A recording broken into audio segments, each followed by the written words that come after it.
All right, boils and ghouls. So, Cabin in the Woods from 2011. I did a stream with a subscriber turned friend of mine very, very early in the channel on this. And for some reason, it was like my second stream, and my whole box is frozen through the entire thing. So it's unwatchable. It's listenable, but it's unwatchable, and I don't like it. So this is a film that I can talk about, and this is worth revisiting. So I can't believe that this film is 12 years old already. I remember when this came out in theaters. I remember seeing it in theaters, and it was a great theater experience. This is a meta film that is done and executed excellently for me. And it is in my top films of the 2010s and has a scene in it near the end that is, again, like top scene of the decade, like in the top five scenes of the decade of horror for me. Let's talk Cabin in the Woods. All right, so just the opening scene in this movie with, first of all, Bradley Whitford and Richard Jenkins are just brilliant. As always, in everything I've ever seen them in, they are hysterical. They are just phenomenal actors, and the dynamic between them in this movie is one of my favorite things about this movie. Just the decision from the very beginning here to open up with the scene of the underground facility here and introduce those characters first, I think is a great decision, and it was a risky decision. Like, they could have very easily made the whole underground facility that's manipulating these events in this film a reveal later on in the movie. You know what I mean? Like, they could have had opened up just with the second scene here with the main characters, have them go to the cabin, and then slowly it starts to become evident that this is a huge conspiracy or an organization that's putting this on. And then that could have been a reveal. Very easily could have done that, and that's not what they do here. They just, right from the get-go, let you know something's up. These people are controlling all the aspects of what's going on above. And I think that's a great way to tell a story, man. Like, it's pretty damn unique. Also, there is a lot of symbolism in this movie. Like, and to use to great effect, too. Just the whole, if you look back at it, like, the gods that they have to appease. I think it's every year, they say, right? At the very beginning, when Whitford and Jenkins are talking, because they say like every year that they have to do this for like a weekend. So it's a yearly sacrifice, I guess. And they haven't had a glitch since 1998. And I wonder what the glitch was, because it wasn't a failure, because there would be no world left. So it definitely, like, they still succeeded, but I would love to. It's probably not blowing the tunnel like they forget to do in this one, which is so ridiculous. But we'll get to that. That's stupid as shit. They forget to blow that tunnel. Are you serious? But the whole thing of them having to do this every year for these gods, you can look at the gods as us, the audience. And we need, like, and it makes sense too when you look at the different countries. And just like American horror has their tropes and stuff. For this, it's like the slasher genre. In Japan, it's more ghost and paranormal horror films and stuff, or what Japan's known for. You see that in all the countries. So I guess each country, like, that type of horror that, like, appeases the masses, that's like appeasing the gods with these sacrifices. The people who work in this underground facility are so desensitized to violence and everything that they're the ones that are pushing this out and making these movies for us to consume. Like, there's a whole bunch of that in here. You can go down a rabbit hole just thinking all different theories like that. Was it all intended? I don't know, but there are things that I've talked to people about and thoughts that I've had watching this, and I think it's brilliant, especially if it was deliberate, which pretty sure most of that is. Now, if some of you watching haven't seen this movie, please go watch this movie. Like, first, like, you could leave here, go watch it, then if you want to come back and watch the rest of this, it's really worth it. Like, this is a horror comedy. I'd say more on the comedy side, if anything, than on the horror side. But this is something that'll either work for you or it will not. And I know a lot of people don't like this movie, but the big majority, like, this is a very beloved film at this point. Like, and you see this on TV, like, all the time. Like, when I was looking into it on Wikipedia quick, when I Googled it, like, playing at this time, this date, on this channel, HBO, and, like, down the line, like, they play this movie a lot. And it's because it is a very beloved movie. Like, this is an absolute cult classic at this point. If you haven't seen it, check it out. Like, you won't, most likely won't be disappointed. But those who have, you guys know how great this movie is. All the actors do such a good job in this. I love all the characters, like, especially Erin and Marty. Like, Marty is just hysterical. Marty's the reason I thought of when I saw this movie and said, this is the perfect movie to throw on right now and do a video on. I thought of Marty. What a great character he is. And the rest of them too. Like, they're all memorable. Even though they're supposed to be, ironically, they're supposed to be cardboard cutout stereotypes of what we have in slasher films. So it's pretty ironic that they actually turn out being very memorable when they're not really supposed to be. And he throws that football out the window, and he just knew that the black dude, his friend, was out there, like, waiting to catch it? Because he came from a completely different room, and he goes, hey, think fast, and throws it past the girls purposely out the window. Then the dude catches it. I want to say Jordan, but I could be wrong. We'll find out soon. And then Marty, when he's just driving with that coffee mug bong, and you see the smoke pouring out and stuff. That is absolutely hysterical. And I'm surprised. I could be wrong. Maybe someone let me know if they actually make these. I'm surprised, though, I haven't seen them, if they do. Like, people selling replicas and stuff like this. I'm sure there is something out there, but they should mass produce that. Because just for the movie alone, that people will buy it as a prop. Like, that's a great idea. Yeah, did I call Dana Erin? Because it's not Erin. Yeah, it's Dana, the main chick, the redhead. And Jordan, not the black dude's name. Holden. I'll give myself half points on that one. Marty's whole rant on their way to the gas station, on their way to the cabin, when he starts saying that everything's technology today, and that they're putting chips in our kids' heads, and everything is being blogged, recorded, and that society needs to crumble. I agree.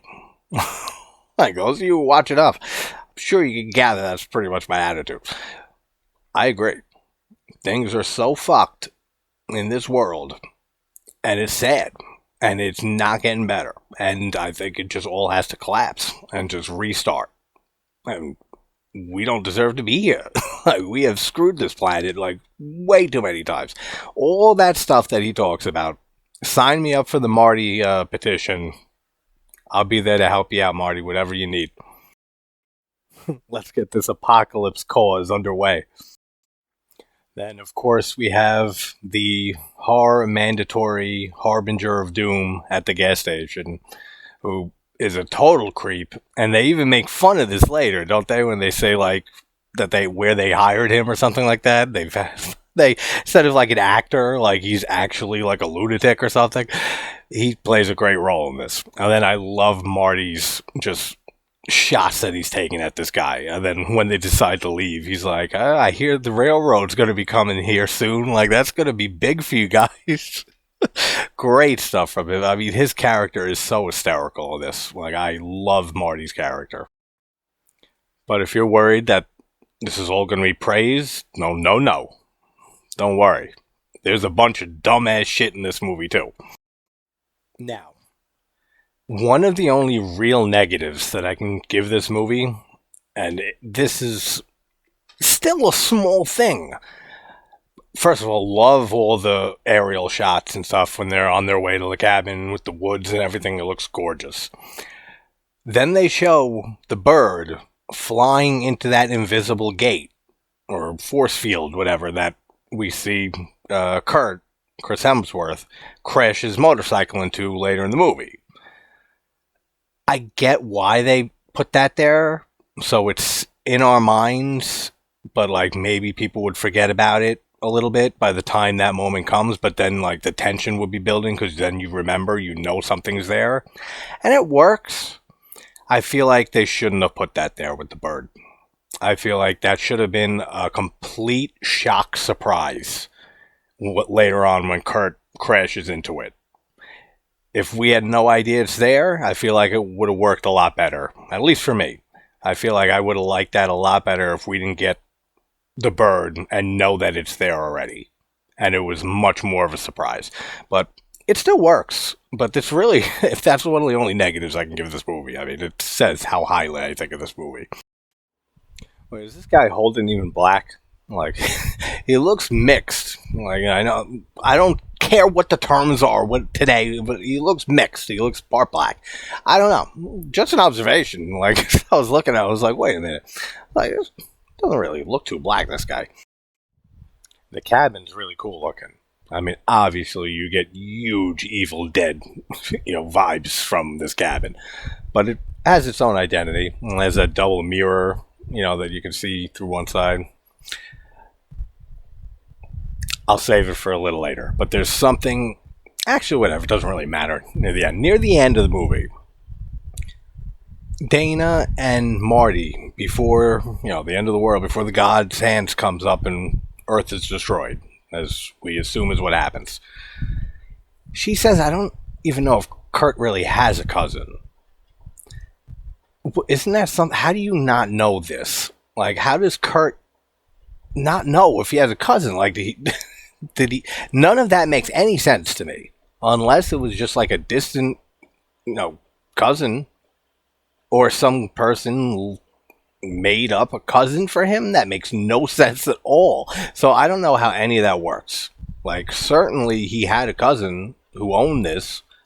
Was his cousin working for this agency? Or did he just get a random ass letter saying, like, I'm your distant relative and stuff, and then didn't look into it at all? Like an idiot. That's the only way that I can really think. And even trying to think that out loud was ridiculously stupid. So, give me thoughts on the whole Kurt having a cousin versus him not having one thing. Because I don't know how any of this works if he doesn't have a cousin. But I don't know how that works either, so...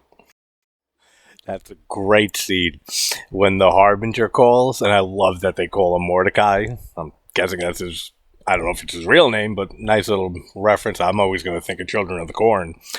And he calls up, and he's talking to Whitford, and I don't remember their characters' names. It's just Jenkins and Whitford for me. And he starts saying, like, he starts acting like a real lunatic. Like, he's not just some actor, like, or person they hired. This guy is really an insane person. And saying, like, the lambs are coming to the slaughter. And then he has him on speakerphone. And he just stops. He's like, wait, am I on speaker? And he's like, I'm so sorry. And he says he hung it up. And he's still on speaker. And then Jenkins starts breaking and laughing. They all start cracking up. That's so funny. All that's hysterical. And then with them taking bets on which monsters or creatures and stuff are going to kill these people. It's a brilliant idea, too. The new security guard, and he is most definitely black. Just to set the record straight. He is for sure. Holden, still not sure of.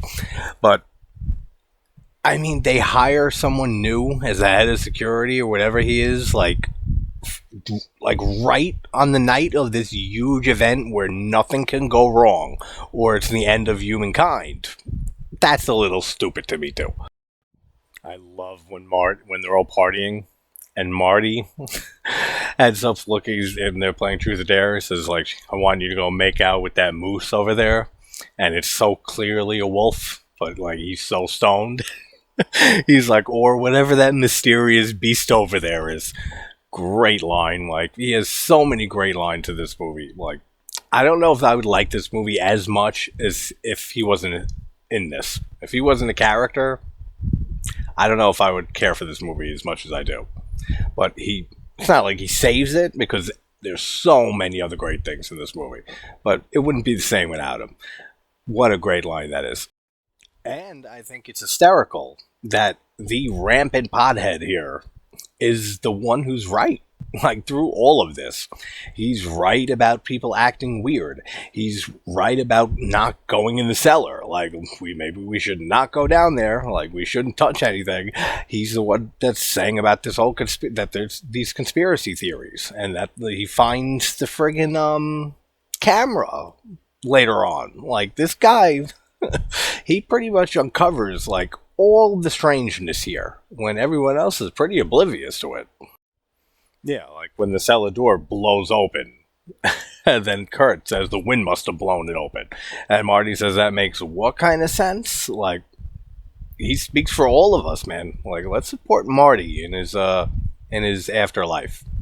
Even though there wouldn't be a planet, so we wouldn't be here either. Whatever. I like the whole scene in the basement with them going through all the items and stuff before they make their choice with, what the hell's her name in this? Prudence? I don't know. It could be wrong. I'll find out. The zombie girl and her family and everything. We see the puzzle box from Hellraiser, and we see what looks just like a Cenobite later on in the movie. Like when we get that awesome tour of all the creatures. That's another great scene, man. I love how Bradley Whitford's character wants to see the merman so much, and Kurt was so close with the conch shell to having that one be the creature that would have killed them. Then he gets killed by the merman later at the end of the movie. That's awesome too. Like, there's so many great gags in this film. Patience Buckner, the zombie girl, who is played by the same girl who was in Case 39 and Silent Hill. I cannot think of her name. Somebody, I'm sure, will let me know. But yeah, Case 39 is a very underrated movie where Renee Zellweger from 2009. I feel like Orphan that year overshadowed that as like the evil kid movie, like in a way. Check it out if you haven't seen Case 39. Alright. I did this on the original stream that I talked about this movie. Paused it on the scene with the board where everybody voted with all the monsters. I love some of the references here, and I love some of the questions that this makes you think. Who is Kevin? That's one of the options here. Kevin. That's it. So I don't know who that is. We have werewolf, alien beast, mutants, wraiths, zombies, reptilians, or reptilius. Yes, reptilius. Oh, it must be that big-ass snake from later on. Clowns, witches, sexy witches. Which, I mean, what if I want to just fuck a regular witch? And what taste is subjective? That's so weird that they have two categories, sexy witches and witches. Demons, Hell Lord. What the fuck is that? Angry, molesting, and I can't see the rest because Jenkins is in the way. Congratulations go to me. Tree, angry, molesting tree. That's right, from Evil Dead. Then there is giant snake. So Reptilius is something totally different. Deadites, Kevin. Mummy, the bride. And we're only halfway through here. But I can't see the top of the other ones. But Sugar Plum Fairy, Merman, the Reanimated, Wendigo, Yeti, Redneck Torture Family, which is what we get here with the whatever the fuck their names are. The Buckners, ladies and gentlemen, the Buckners. We also had options of dolls, the Doctors, the Euron, Unicorn, which we see later, Dismemberment Goblins, That sounds pretty cool. Vampires, dragon bat, snowman, and the scarecrow folk. Man, some of these ideas. And it makes me think why they went with just generic ass looking like zombies. And I guess maybe just start with something that's not that awesome. Then when they show off all the creatures at the end, they show off all the much better, cooler looking ones. I can see that. I feel like we should have even gotten something better than the Buckners before they head down into the lab and everything. Small gripe. I'm gonna go read a book with pictures. Another great line. Now, some of the stuff that they can control is really cool. Like when Kurt and Jules go out to fuck, like outside the cabin in the woods. The title. She ends up like not in the mood at first, and then they pump pheromone spray. Then they illuminate like one section of the woods, so it's like the moonlight is shining on it. It looks all romantic. That's so funny. That is such a cool idea that they're just setting up this perfect scenario for them to do what they want them to do. Perfect. Some of the other stuff that they control is so stupid. First of all, they're monitoring their heart rate, their blood pressure, and stuff like that. How are they doing any of that? Like, there's no wires, there's nothing attached to them. So there's no way that they know any of that. Unless it's like some huge, like in the future, futuristic technology that they have early because there's some huge government, organization or something. So I guess it is maybe possible. But the chemical that it's so specific that its main function is to make people want to split up and not stick together, that's insanely stupid. Then Jules' whole kill is awesome. And she gets stabbed in the hand, that looks good. And she gets the bear trap the guy chucks at her and pulls her back with, like on her back, rips it out. Then they cut before they show the decapitation, which sucks, but whatever. It's still cool up till then. Then he shows up back at the cabin, Kurt, and he's freaking out. And stupidly, they open the door and then gets the head chucked into her hands, into Dana's hands. That's great. Laugh every single time. I see that head land in her hands and her look down and then just like freak out. And then again, Marty, brilliant.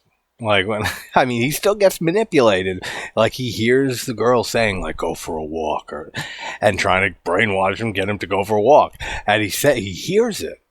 And he's like, what the fuck? No, I'm here. Someone is saying something. He's like, I'm the master of my own brain. I control my own brains. I'm going to go for a walk.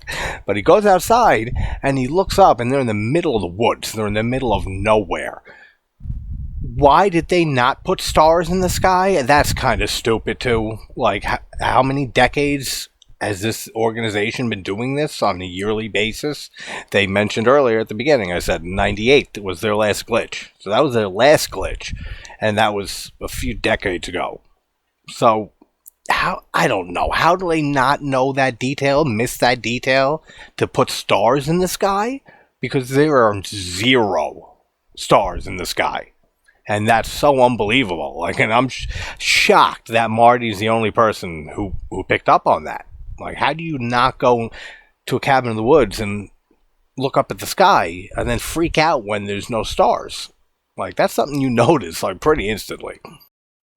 And another thing, it's like the same with the stars being overlooked by this organization. When Marty finds the camera and he's pulling it like through the whatchamacallit, the trim and stuff on the ceiling and around the room. That's it. That's the best they did to hide those cameras with all this amazing technology they have, and they're able to pump chemicals in the air and shit like that. That's the best. Then like I said earlier, you expect me to believe they have like vastly futuristic, like advanced technology when they're using shit cameras like this. Like none of that makes any sense either, but whatever. Then poor Marty dies. Well, he doesn't, but he damn well should. I mean, this guy gets stabbed in the back with, what is it, like a gardening tool or something like that, a trowel, in his back, like come on, man. And then he gets stabbed again afterwards. You don't see it, but you see the blood come up and everything. This guy should be deader than dead, but yet he walks around fine later. Like, completely fine. I don't know. He's such a great character, it doesn't matter to me. Yeah, so then Kurt goes and jumps with the motorcycle, and I'm sure he would have cleared it. I already talked about how I feel about this. If I feel like we didn't know, it would have worked out better for me. But still funny as shit every time he smashes into that barrier there.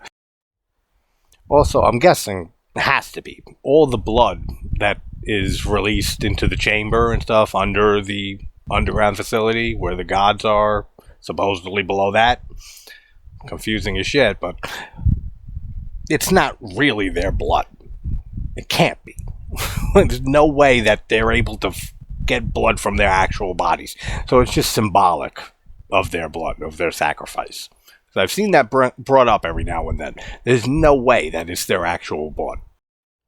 The whole thing with the team maintenance not blowing the tunnel, they said they didn't get an order. When wouldn't you blow that tunnel?